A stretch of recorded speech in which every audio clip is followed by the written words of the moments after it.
A few moments later. Nah, apa sih sebetulnya fintech itu?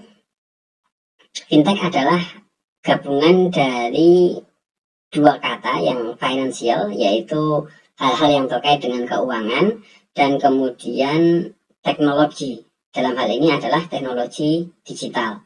Sehingga dua kata ini adalah menggambarkan bahwa bahasan ini adalah menggabungkan antara bagaimana dunia keuangan itu dilakukan dan dilayani dengan menggunakan teknologi digital. Teknologi digital ini nanti berkaitan dengan nilai uang dari bisnisnya, dari berapa kuat dan berapa besar teknologi digital ini akan menghasilkan uang. Dan yang tidak kalah pentingnya selain uang, yang tidak kalah penting adalah data dari informasi yang didapatkan baik dari transaksi, dari nasabah, customer, pengguna, dan hal-hal yang lain yang ini menjadi big data yang dapat dianalisis untuk menjadi bisnis yang baru. Sedangkan dunia keuangan yang berkaitan dengan fintech ini adalah bisa dari sisi pembayaran, payment. Ini banyak platform-platform yang sudah digunakan di sehari-hari seperti GoPay, Doku,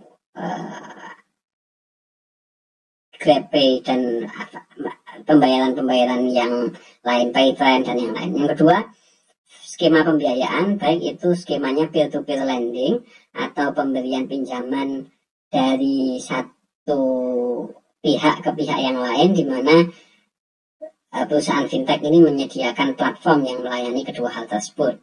Dan yang ketiga adalah crowdfunding. Ini masuk di pembiayaan, tetapi adalah pembiayaan untuk mendanai bisnis dengan bersama-sama. Modelnya seperti, ya kalau di logikanya seperti di PT yang seperti saham, tetapi di situ nanti juga bisa bareng-bareng untuk kemudian mendanai proyek-proyek tertentu atau bisnis-bisnis tertentu. Dan yang ketiga adalah bisnis selain pembiayaan juga adalah pengelolaan, baik sifatnya untuk supporting, mendukung, atau pengelolaan manajemen maupun untuk pengelolaan resiko, pemindahan resiko dan bisnis resiko seperti yang dilakukan di perusahaan asuransi. Dampaknya apa? Dampaknya dari sisi positifnya adalah fintech ini membuat transaksi itu menjadi lebih murah, sehingga biayanya, transaction cost-nya bisa menjadi lebih turun, dan kecepatan lebih cepat waktunya, dan efisiensi ruangan, artinya branchless. Kalau selama ini bank itu membutuhkan ruangan, ini ke depan ini tidak perlu dan tidak membutuhkan lagi dengan adanya fintech lagi. Kantor yang mewah, kantor yang tampak ini menjadi tidak perlu terlalu dibutuhkan. Termasuk juga pergudangan untuk penyimpanan dan lain sebagainya. Dari sini transaction cost, biaya transaksi akan menjadi lebih murah, dan biaya produksi operasi dari lembaga keuangan atau penyedia layanan keuangan ini akan jauh lebih efisien. Hal ini menimbulkan implikasi adanya disrupsi, perubahan yang besar-besaran, yang sangat fundamental pada perubahan bisnis keuangan, dan menimbulkan produk baru maupun proses bisnis yang baru, sehingga bank dan lembaga keuangan yang dulu masih konvensional, sekarang dengan perkembangan fintech ini menjadi berubah, baik disrupsi hubungan dengan konsumen, prosesnya, maupun produk-produk yang dihasilkan.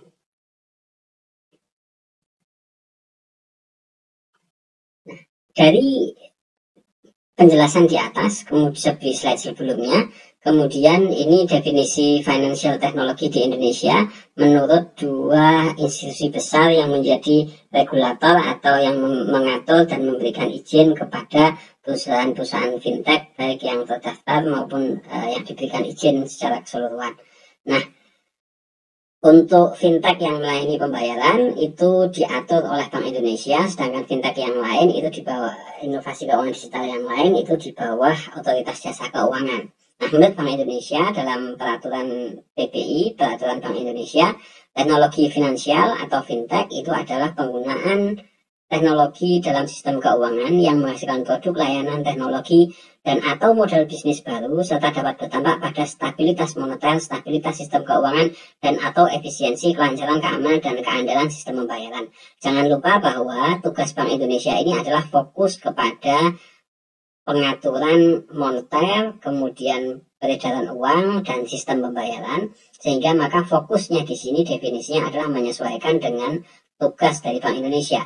Tetapi secara umum, tadi sebagaimana saya sampaikan bahwa fintech itu berarti penggunaan teknologi dalam sistem keuangan. Sedangkan menurut Otoritas Jasa Keuangan sebagai otoritas atau lembaga yang berwenang untuk mengatur, kemudian mengawasi dan melindungi konsumen di jasa keuangan, di dalam peraturannya fintech atau financial technology adalah sebuah inovasi pada industri jasa keuangan yang memanfaatkan penggunaan teknologi. Maka ini fokusnya pada inovasi keuangan digital atau disingkat dengan IKD nanti ya. Produk fintech biasanya berupa suatu sistem yang dibangun guna menjalankan mekanisme transaksi keuangan yang spesifik sesuai dengan layanan yang diberikan. Di OJK dan saat ini fintech yang banyak adalah fintech lending yang juga sering disebut dengan fintech peer-to-peer lending, atau disebutkan dalam aturan yang diberikan OJK ini sebagai lending saja, atau layanan pinjam-meminjam uang berbasis teknologi informasi yang disingkat dengan LPMUBTI. Adalah salah satu inovasi pada bidang keuangan dengan pemanfaatan teknologi yang memungkinkan pemberi pinjaman dan penerima pinjaman melakukan transaksi pinjam-meminjam tanpa harus bertemu langsung. Mekanisme transaksi pinjam-meminjam dilakukan melalui sistem yang telah disediakan oleh penyelenggara fintech lending, baik melalui aplikasi yang bisa diunduh di Play Store atau aplikasi yang sejenis, maupun di laman website dari masing-masing penyedia layanan keuangan digital tersebut. Nah, keuangan digital atau fintech ini merupakan industri 4.0, industri generasi keempat. Generasi pertama itu pada akhir abad ke-18, itu dengan ditemukannya alat-alat mekanik untuk fasilitas produksi dengan ciri khasnya menggunakan teknologi atau tenaga uap dan tenaga air atau hidro. Tapi kemudian berkembang pada generasi industri kedua, yaitu fase industri kedua, di mana ini pengenalannya adalah pada pengenalan produksi massa yang berbasis pada pembagian kerja, dan dari pembagian kerja ini diharapkan adanya spesialisasi yang meningkatkan efisiensi dari produksi itu tersebut dengan menggunakan produksi yang sifatnya massal atau banyak. Nah, itu industri kedua. Kemudian generasi ketiga, industri perubahan industri pada generasi ketiga adalah dengan menggunakan elektronik dan IT untuk membantu memproduksi otomatisasi. Ini dengan ditemukannya Programmable Logic Controller PLC Modicon pada awal tahun 70-an. Nah, saat ini kemudian kita melihat bagaimana perubahan antara konektivitas orang itu menggunakan mesin dan dengan data yang real time. Dan inilah industri 4.0 yang sistemnya adalah cyber physical. Bagaimana antara fisik dengan terkoneksi dengan yang lain dengan berbagai menggunakan alat, dan konektivitas ini menjadi kata kuncinya. Nah, perubahan ini kalau dilihat bagaimana dari fase ke fase, ini perubahannya begitu cepat. Akhir abad ke-18, berarti menjelang tahun 1800-an, itu kemudian awal abad ke-20, kira-kira ini butuh kurang lebih 1-2 abad ya untuk proses perubahan ini. Tetapi dari awal abad 20, yaitu awal tahun 1900-an ke tahun 70-an awal, itu tidak sampai 1 abad. Dan tahun 70-an ke saat ini bahkan hanya setengah abad kurang lebih, atau bahkan kurang karena pemulainya sudah dari mungkin sejak 10 tahun yang lalu ya. Sehingga perubahan ini kalau dilihat semakin cepat dan sekarang sudah mulai masuk ke industri 5.0. Maka perubahan-perubahan ini dengan adanya teknologi, komunikasi, informasi itu akan menjadi semakin cepat, disrupsi yang terjadi juga akan semakin cepat. Product life cycle atau business life cycle ini menjadi lebih cepat sehingga dituntut selalu adanya inovasi-inovasi. Kalau kemudian skop atau ruang lingkup dari teknologi keuangan ini bisa kita lihat dari pengaturannya, yaitu kalau inovasi keuangan digital ini diatur oleh OJK baik dengan peraturan OJK nomor 77 tahun 2016 tentang layanan sistem layanan pinjam meminjam uang berbasis teknologi digital dengan peer-to-peer lending, maupun diatur dalam peraturan OJK nomor 13 tahun 2018 tentang inovasi keuangan digital di sektor jasa keuangan, karena tidak hanya lending saja peer-to-peer tapi kemudian sudah berkembang ke inovasi keuangan digital yang lain, dan ini sudah ada aturan yang menjadi dasar untuk pengelolaan bisnis ini, baik pendaftaran maupun perizinannya. Sedangkan untuk sistem pembayaran ini diatur oleh Bank Indonesia melalui PBI atau Peraturan Bank Indonesia nomor 19 tahun 2013 tentang penyelenggaraan teknologi keuangan. Nah, peta industri fintech itu bisa dibagi menjadi berbagai macam. Ini menurut 2018 Fintech Trends Report. Ini bisa deposit and lending seperti peer-to-peer lending, alternative underwriting platform, ini seperti platformnya Amarta, Danakita, Growdo, Investri, iGrow, atau juga blockchain atau crypto. Ini perusahaan-perusahaan teknologi keuangan yang menciptakan dengan menggunakan teknologi blockchain untuk layanan keuangan seperti sekarang uang-uang kripto atau Bitcoin itu juga menjadi contoh dari bisnis ini. Kemudian teknologi yang berkaitan dengan pengaturan ini seperti pajak, legal go, ini baik mengenai audit, pengelolaan risiko, regulatory compliance, ini software untuk audit, untuk pengelolaan risiko dan kepatuhan terhadap aturan. Atau juga berkaitan dengan personal finance, layanan keuangan yang sifatnya individual pribadi. Nah, ini adalah alat untuk mengatur umpamanya tagihan-tagihan dan akun untuk baik personal untuk tracking data personal maupun untuk kepentingan pengambilan kredit. Kemudian untuk payment and billing ini sudah banyak kita kenal untuk proses-proses pembayaran, pengembangan dengan pembayaran melalui kartu dan alat software untuk tagihan-tagihan, untuk pembayaran tagihan seperti GoPay, OVO, Kartuku, SP, Doku, Cashless, dan yang lain sekarang berkembang banyak sekali ya. Kemudian asuransi sekarang juga sudah banyak yang digital. Ini sebagai alternatif untuk underwriting, pembayaran klaim, distribusi, dan platform yang menjadi perantara bisnis dari ke insurance seperti asuransi88.com, Premiro, Raja Premi, pasarpolis.com, premikita.com, dan lain sebagainya. Kemudian aplikasi capital market ini untuk seperti kepentingan sales and trading, analisis, dan infrastruktur tools untuk lembaga-lembaga keuangan yang masing-masing sekuritas itu sudah punya platform sendiri-sendiri ya, dengan masing-masing namanya yang digunakan untuk transaksi di pasar modal. Kemudian untuk wealth management, yaitu manajemen kemakmuran, ini berkaitan dengan bagaimana pengelolaan kemakmuran, investasi, ini dengan menggunakan berbagai macam platform dan alat-alat analisis seperti yang ada di Bariksang atau tweet.com.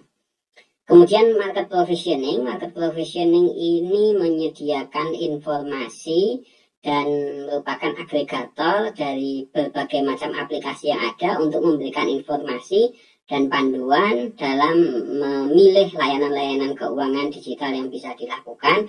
Ini seperti yang dibuat oleh atau tweet.com, Cermati, Cekaja.com, Privy ID.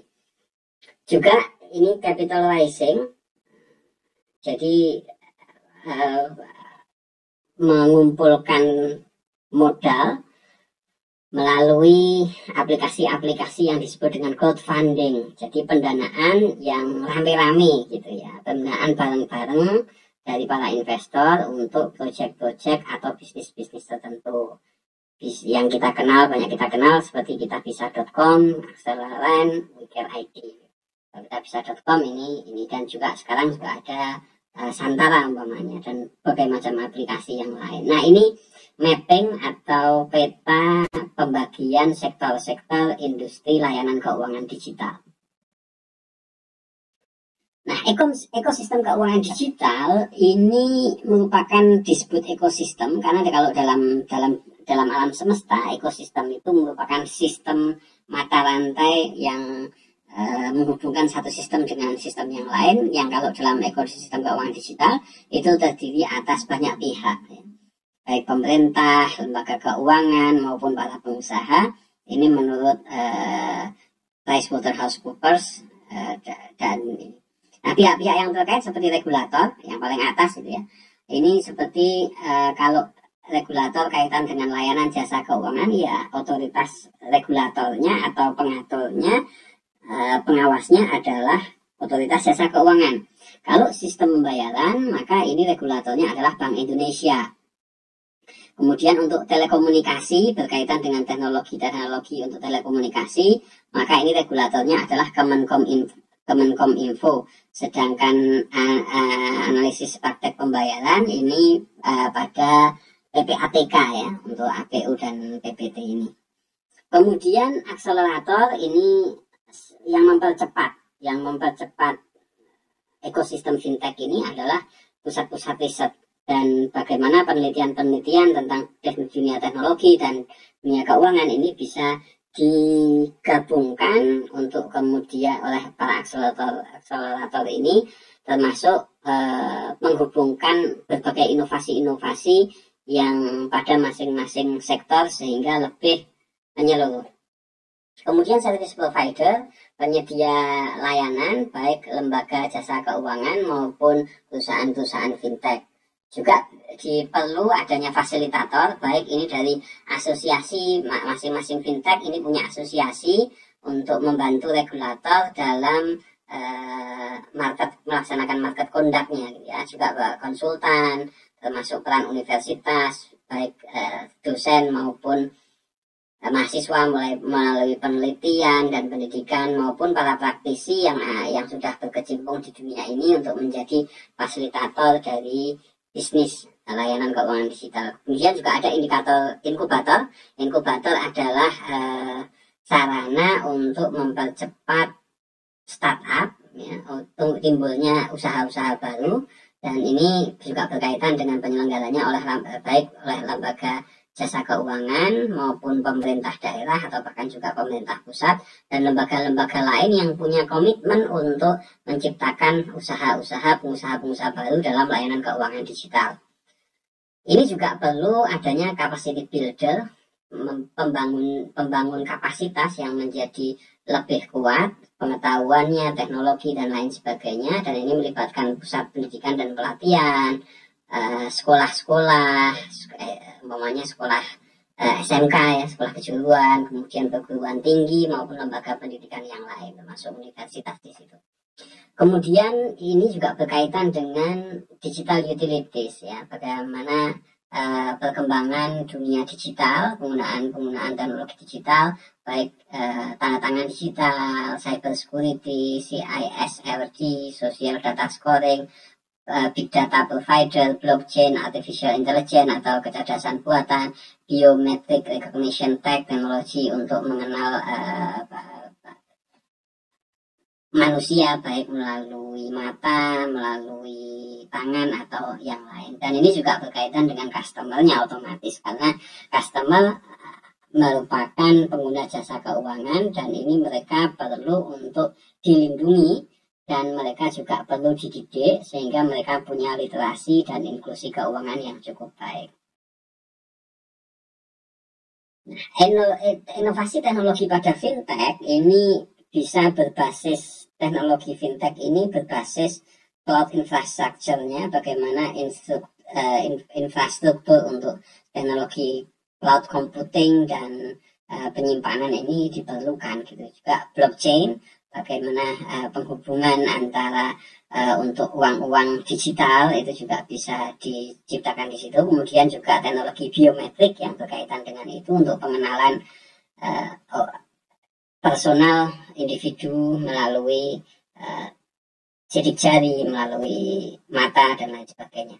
Kemudian juga berkaitan dengan cyber security untuk menghindari adanya perusakan atau pengambilan data ilegal.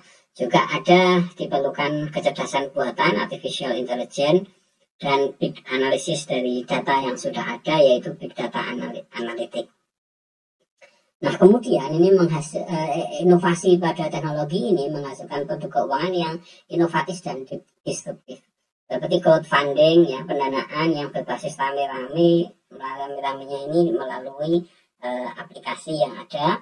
Kemudian teknologi blockchain ini merupakan, ya, bahasa gampangnya adalah uang swasta lah, karena sementara ini mata uang itu dicetak oleh negara-negara atau gabungan dari negara-negara. Juga ada peer-to-peer lending atau marketplace yang memberikan layanan keuangan seperti kredit kepada ini. Dan ada robo-advisor, yaitu yang memberikan saran dan petunjuk untuk mengambil keputusan-keputusan di dunia keuangan. Nah, tapi timbulnya fintech itu juga menimbulkan banyak potensi kerawanan, seperti adanya kegagalan sistem, baik karena hacker, kartel, dan lain sebagainya. Kemudian adanya kesalahan informasi yang mungkin ini bisa menimbulkan kerugian, termasuk adanya kesalahan transaksi, juga isu keamanan data pribadi yang bisa dijual atau bahkan bisa dihack oleh pihak-pihak tertentu. Juga ini juga ada potensi karena dunia teknologi keuangan ini kerjasama dengan pihak lain, bisa saja pihak yang lain ini, pihak ketiga ini kemudian menimbulkan masalah. Karena itu ada dilakukan bagaimana penanganan pengaduan konsumen, layanan konsumen ini kalau di layanan keuangan, perusahaan keuangan ini bisa di OJK atau di ini, tapi juga secara umum asosiasi juga melayani hal tersebut, asosiasi dari fintech kepada masing-masing bidang. Kemudian ada juga klausula eksonerasi, ini merupakan bahasa hukum sebetulnya. Ya, ini adalah klausul yang dicantumkan dalam perjanjian dengan mana satu pihak menghindarkan diri untuk memenuhi kewajibannya membayar ganti rugi seluruhnya atau terbatas yang terjadi karena ingkar janji atau perbuatan melanggar hukum. Artinya ini karena perjanjiannya kemudian dia bisa terhindar, tapi sebetulnya perjanjian itu isinya melanggar hukum itu sendiri. Gitu. Dan rentan terhadap aktivitas pencucian uang dan pendanaan terorisme karena teknologi keuangan ini kemudian unpersonal, ya, tidak personal.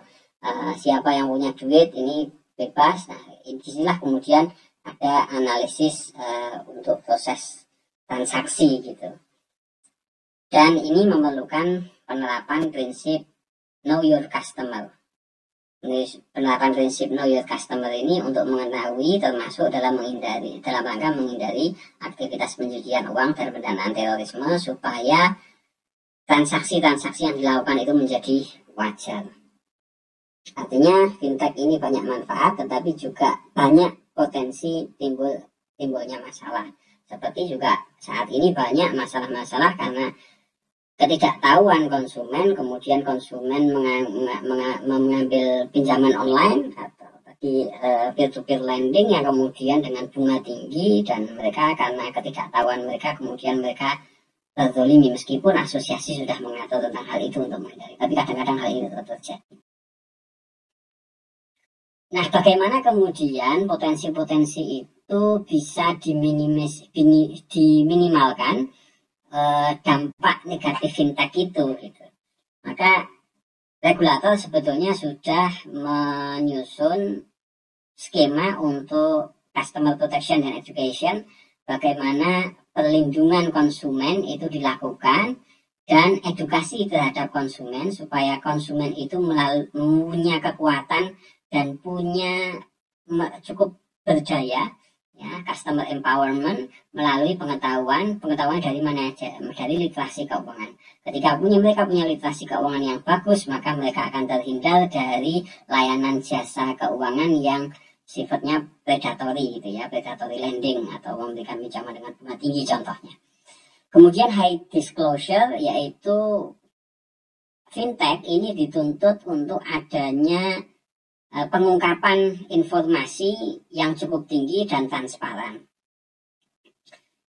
Tetapi juga dibutuhkan adanya business specific regulation, yaitu aturan yang spesifik ngatur tentang bisnis-bisnis tertentu. Sehingga kalau di pembayaran itu oleh Bank Indonesia, kalau layanan keuangan digital, inovasi keuangan digital, itu regulatornya adalah pengaturnya adalah Otoritas Jasa Keuangan. Juga ada regulatory sandbox. Regulatory sandbox ini adalah kalau Anda lihat bisa dilihat di film startup Korea itu ya, ada perusahaan namanya sandbox, tapi bukan itu maksudnya.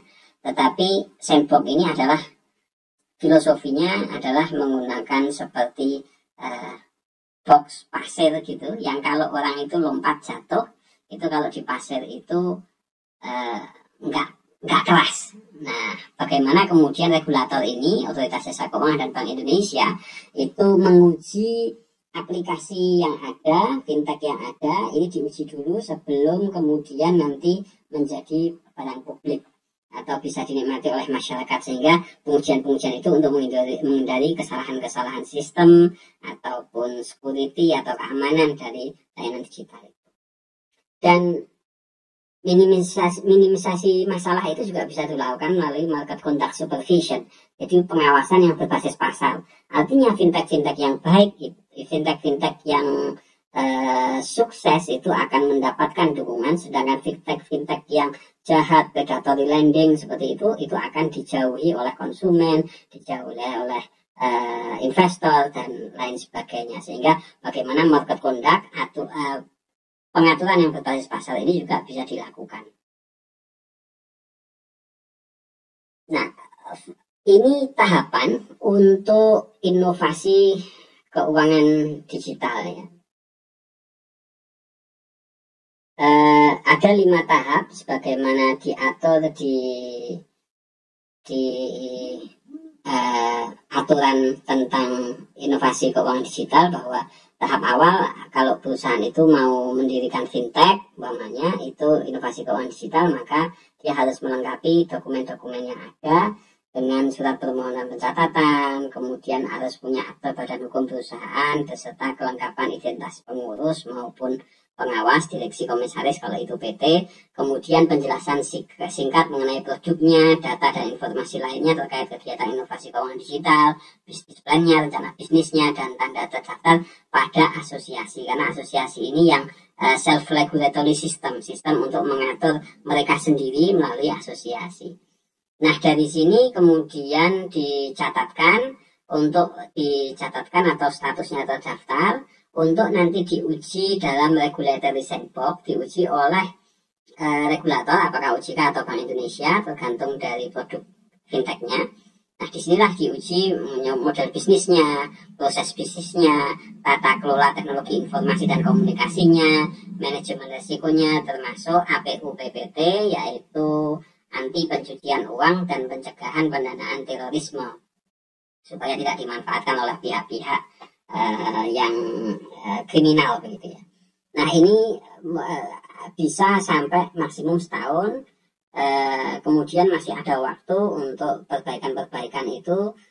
Prosesnya selain maksimum setahun itu kemudian juga ada diberikan kesempatan untuk perbaikan maksimum 2 bulan, baru kemudian di sini apa dari proses regulatory sandbox ini diuji apakah direkomendasikan. Kalau direkomendasikan maka bisa dilakukan pemantauan dan pengawasan selama 6 bulan. Kalau atau itu disuruh memperbaiki dulu tadi dengan maksimum 6 bulan, atau tidak direkomendasikan. Artinya ini fintech ini gagal untuk kemudian mendapatkan pendaftaran status perizinannya gitu. Nah ini kalau kita lihat bahwa banyak profesi-profesi yang memang sangat mungkin untuk hilang dalam akibat adanya fintech ini. Kasir, kemudian teller yang saat ini ada di kantor-kantor cabang itu memang dikhawatirkan menjadi hilang karena tidak perlu adanya layanan-layanan yang berbasis manusia lagi. Tetapi profesi-profesi baru kemudian keluar. Ada professional fiber, cloud architect, industrial network engineer, neuroimplant technician, virtual reality design, machine learning scientist, network programmer, urban innovation, business transformation practitioner, platform developer, macam-macam lah. Banyak kesempatan kemudian ini untuk profesi-profesi baru di bidang IT maupun di bidang keuangan yang berbasis digital ini. Artinya profesi-profesi lama mungkin berkurang ya, tetapi profesi-profesi baru itu akan timbul. Nah, orang-orang yang bisa bertahan dan menyesuaikan dengan kondisi ini yang akan bertahan dan terus hidup. Maka ini menjadi peluang sebetulnya. Jangan dianggap sebagai ancaman saja, tetapi ini sebenarnya juga peluang. Nah, apa yang diperlukan untuk transformasi yang diperlukan ini gitu, untuk tetap survive, untuk bisa bagaimana industri 4.0 ini bisa menciptakan manfaat secara sosial, skala ekologis dan pembangunan ekonomi yang seimbang secara spiritual. Maka perlu adanya transformasi dari kondisi sekarang menjadi masa depan kedepannya harus seperti apa. Ini butuh pengembangan talenta dan sistem pendidikan yang awalnya saat ini adalah masih mungkin teacher centric, bergantung dari dosennya, bergantung dari gurunya. Maka kedepannya ini harus menjadi co-kreatif ya.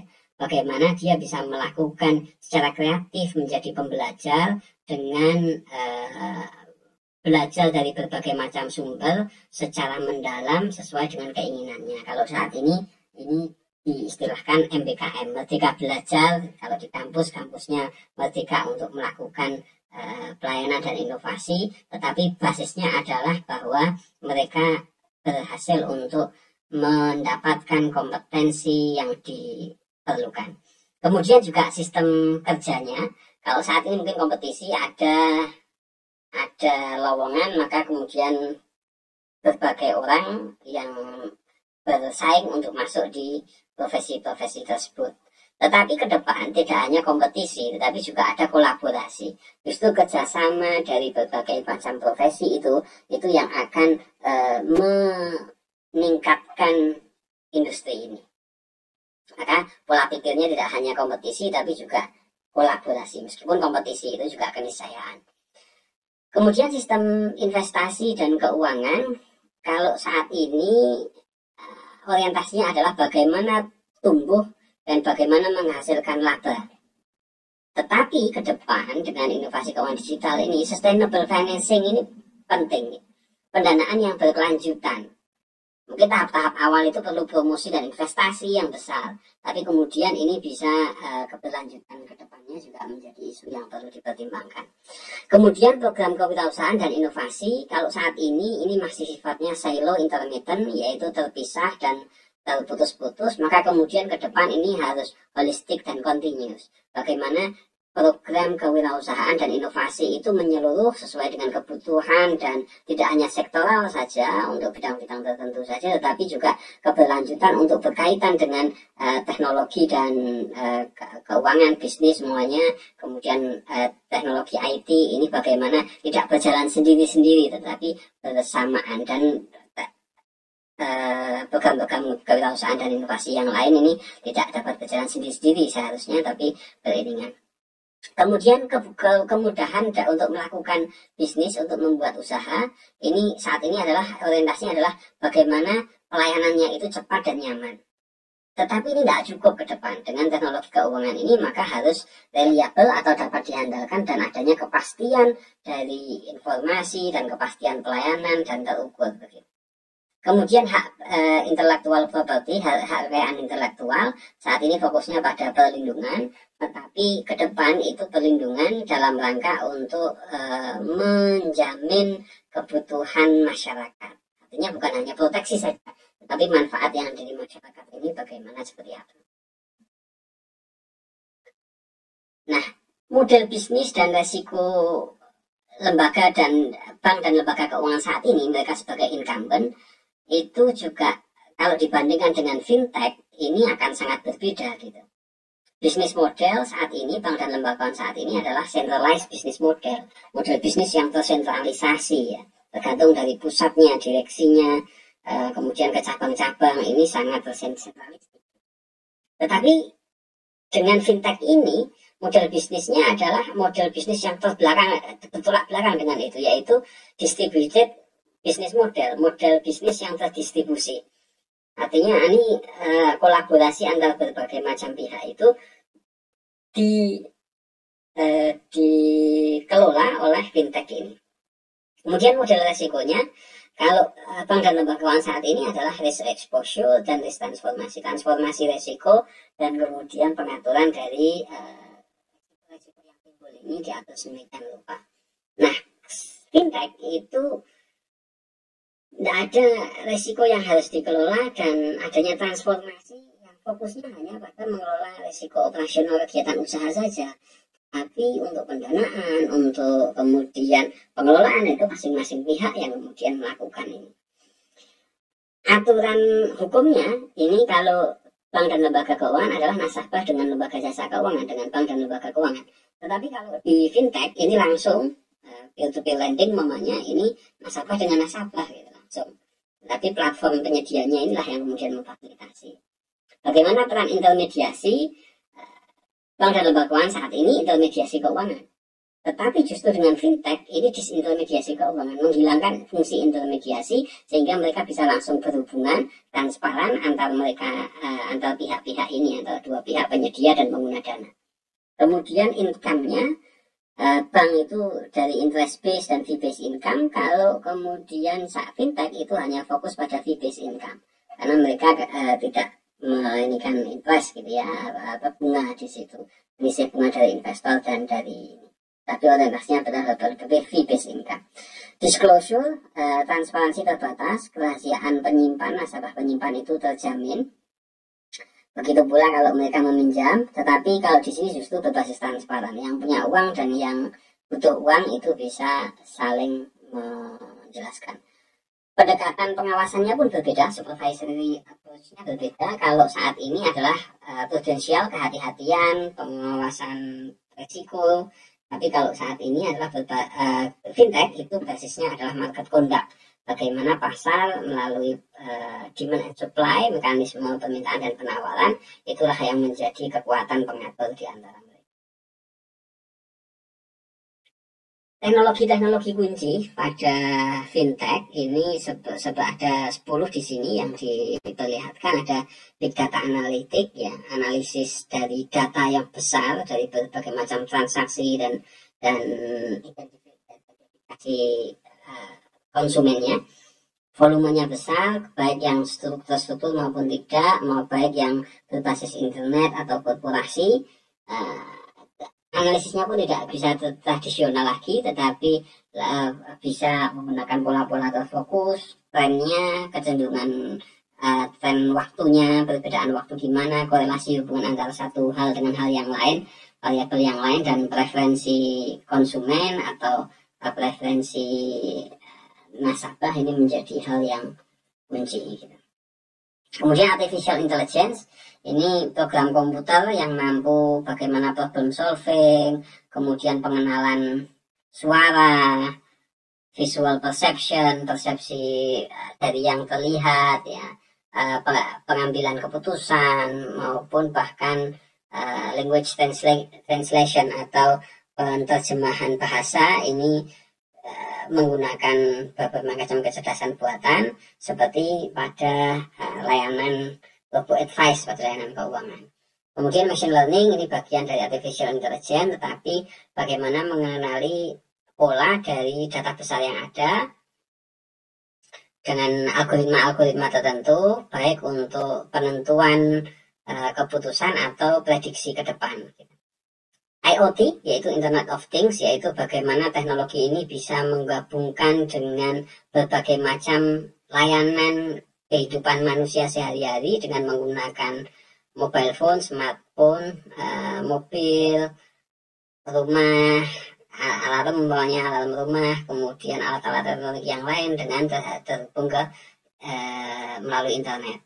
Kemudian distributed ledger teknologi ini adalah merupakan teknologi yang digunakan oleh Bitcoin, kemudian uang-uang swasta lah tadi yang saya sebutkan gitu ya, dengan menggunakan pedoman parties untuk eksekusi transaksi yang disepakati tanpa pihak-pihak tertentu yang tersentralisasi. Cuma umpamanya untuk pencetakan uang itu tergantung dari Bank Indonesia, itu tidak diperlukan lagi karena itu pengawasannya oleh bersama-sama.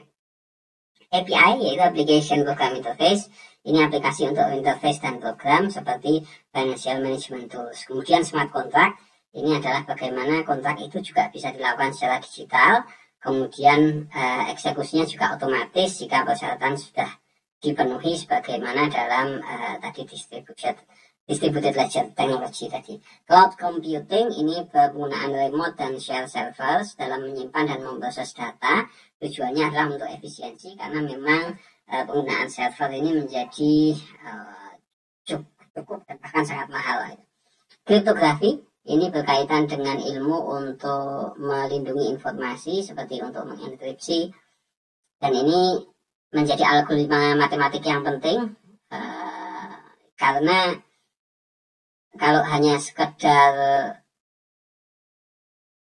enkripsi tertentu, algoritma tertentu, ini mudah untuk diakses atau dibongkar oleh komputer-komputer canggih ya, quantum komputer. Maka itu ada ilmu untuk melindungi keamanan ini.